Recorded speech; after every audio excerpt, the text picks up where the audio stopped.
All right, let's welcome in Congressman Chris Stewart now. He's joining us live today from Washington, D.C. Congressman, thanks for being with us.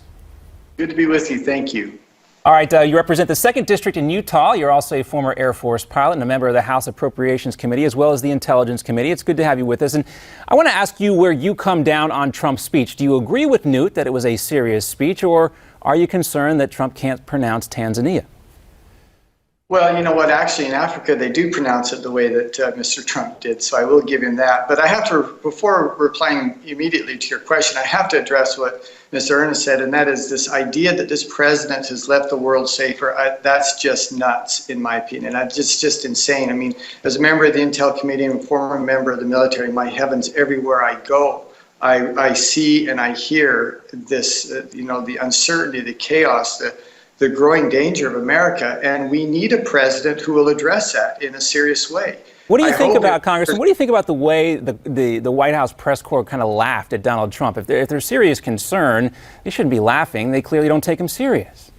Well, apparently not, but that's not the first time that the White House press corps has perhaps shown their hand in who they consider serious and who they don't. That's why many of us resent some of the members of the press. But, as I started to say, America, this is a dangerous time for us. And America needs a serious leader. And I've had some concerns with some of the statements that Mr. Trump has made in the past. I think this speech was perhaps a meaningful step forward. I don't agree with everything that he said, but I agree with some of it. And I was grateful to see that. He's also being criticized for some contradictory things that he said in this speech prior to what he said in the past. He favored action in places like Libya and Egypt and possibly even in Iraq. But is it possible that he maybe have some different advisors around him, giving more information? Is it okay for him to change his mind at this point?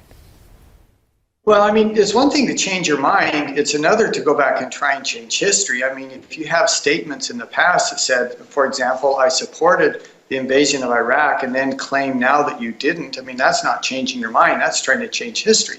But all of us change our mind over policies. These are dynamic situations. They don't stay the same. We need to be able to adapt to that. I don't criticize someone for changing their mind, but what I hope is that we would have a serious discussion about this, and we wouldn't be flippant, and we would be thoughtful in the things that we say, especially in public. Yeah, he certainly attempted to do that yesterday. Congressman, I also want to mention that you have coming up this convention of statesmen in Utah. Dinesh D'Souza, some others are going to be there. Would you consider Donald Trump a statesman?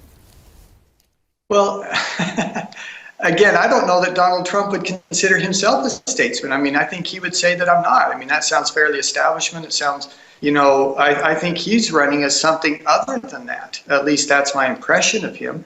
But I hope that we have a president who would grow into being a statesman. We certainly need a statesman who sits in the office of the presidency, and for the model and the role we need to be around the world, we need something more than a politician. We need something more than a businessman. We actually do need a statesman, and I hope whoever sits in that office grows into that role.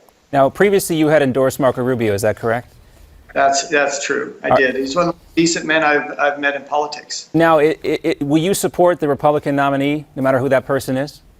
Well, I have no choice, do I? In the sense that I look at the opposition, I look at Hillary Clinton, and how can any of us say that that's a better option for us?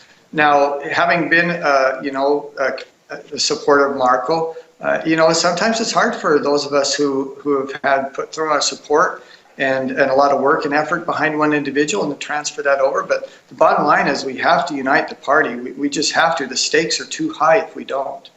All right, Congressman, we'll have to leave it there. Great talking to you. Congressman Chris Stewart, thanks so much for being with us today. Thank you.